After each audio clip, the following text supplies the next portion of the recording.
Аз съм Холис. Ето каква ще бъде еволюцията на компютърните технологии, които ще променят ежедневието на хората. През следващите 5 години изкуственият интелект ще промени радикално начина, по който използваме компютри и мобилни устройства. Скоро ще отпадне нуждата от използване на отделни приложения за различни задачи. Вместо това ще имаме достъп до устройствата на нормален език и те ще могат да обработват нашите устни заявки. Това ще стане възможно благодарение на базирани лични асистенти с изкуствен интелект, които значително ще превъзхождат днешните технологии. Те ще са програми, агенти, те не само ще променят начина, по който хората взаимодействат с компютрите, но и радикално ще трансформират софтуерната индустрия.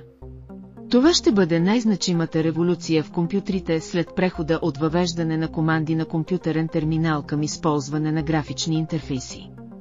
Ключов аспект от представянето на агентите с изкуствен интелект е способността им да разпознават потребителя като индивид. Колкото повече знаят за вас, толкова по-добре могат да предвидят вашите нужди и да ви помогнат.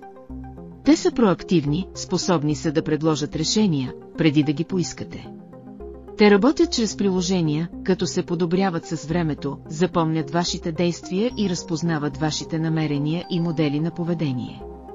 Въз основа на тази информация те предлагат това, от което смятат, че имате нужда, въпреки че окончателното решение винаги е ваше. Ето как влиянието на изкуствения интелект върху здравеопазването, образованието, производителността, развлеченията и други области ще промени ежедневието ни.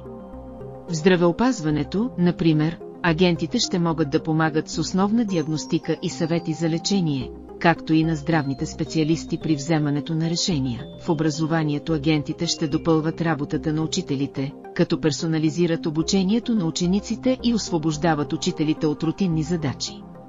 В областта на производителността агентите ще помагат с различни задачи, като например писане на бизнес планове или организиране на срещи.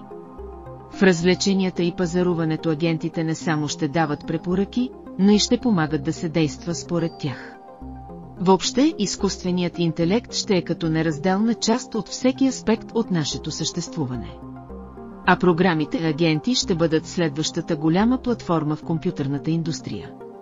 Те ще могат да помогнат в почти всяка дейност и всяка област от живота ни. В индустрията на компютърните технологии говорим за платформи технологиите, върху които са изградени приложенията и услугите.